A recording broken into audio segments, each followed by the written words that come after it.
The crime city news बातमी अशी चर्चा तर होणारच। या सोलापूर शहरातलं शिकण्यासारखं प्रचंड असं सगळंच आहे। या शहराची संस्कृती तर शिकलीच पाहिजे। या शहरामध्ये असणारे सगळे सामाजिक कल्चर आहे ते या ठिकाणी समजून घेताना मनापासून आनंद होतो। सोलापूरच्या संस्कृतीमध्ये सोलापूरच्या मिरवणुका याची चर्चा राज्यभर असते।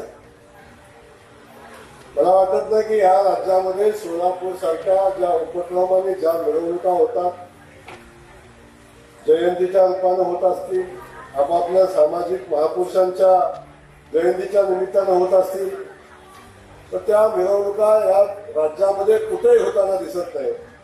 एवढ्या भव्य दिव्य अशा पद्धतीच्या मिरवणुका या शहरामध्ये होतात आणि हे शहर गुण्या गोविंदानं नांदताना आपण सगळेजण बघतोय। त्या शहरातनं मला खूप शिकता आलं।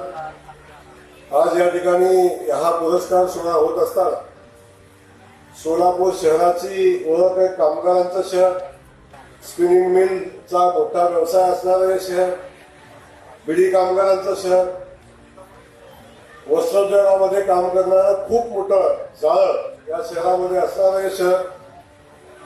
पण अलीकडच्या कालखंडामध्ये आपण बघितलं की हे सगळे व्यवसाय काळानुरूप जे बदल या व्यवसायात घडायला पाहिजे होते ते न घडल्यामुळे काही अडचणी या शहरामध्ये निर्माण झाल्या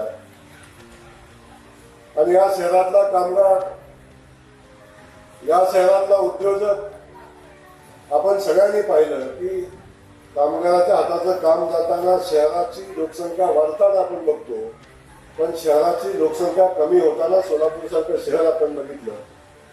तर आज मला मनापासून आनंद आहे, सोलापूर शहराचा पालकमंत्री झाल्यापासून जो शब्द जो प्रश्न पुण्यनगरीनं मला विचारला तो प्रत्येक प्रश्नाचं उत्तर देण्याचा प्रयत्न राज्याचा मंत्री म्हणून सोलापूरचा पालकमंत्री म्हणून देण्याचा प्रयत्न केला। सोलापूरची विमानसेवा असेल, सोलापूरचा IT पार्क असेल, सोलापूरच्या दुहेरी पाईपलाईनचा विषय असेल, सोलापूर शहरातला B2 ज्या आमच्या इथल्या उद्योजकांचा सगळ्यात महत्वाचा विषय होता। जवळजवळ 9,000 कुटुंबाला गेल्या 70-80 वर्षापासून स्वतःच्या जागेची मालकी, जे जागा घर माझा आहे का नाही ही शंका उपस्थित होत होती, तो B2चा प्रश्न सोडवण्यामध्ये आलेलं यश असेल, या सगळ्या गोष्टी आपण बघत असताना प्रचंड मोठं काम या सोलापूरच्या जिल्ह्यामध्ये काम करण्याचा योग आला, याचा आनंद आहे। पण विमानसेवा थांबत असताना प्रत्येक जण आता कमर्शियल विचार करतो, त्याच पद्धतीचा कमर्शियल विचार कंपनीने केला आणि या ठिकाणी सांगितलं की विजिबिलिटीचा प्रॉब्लेम असल्यामुळं ही विमानसेवा थांबवतोय।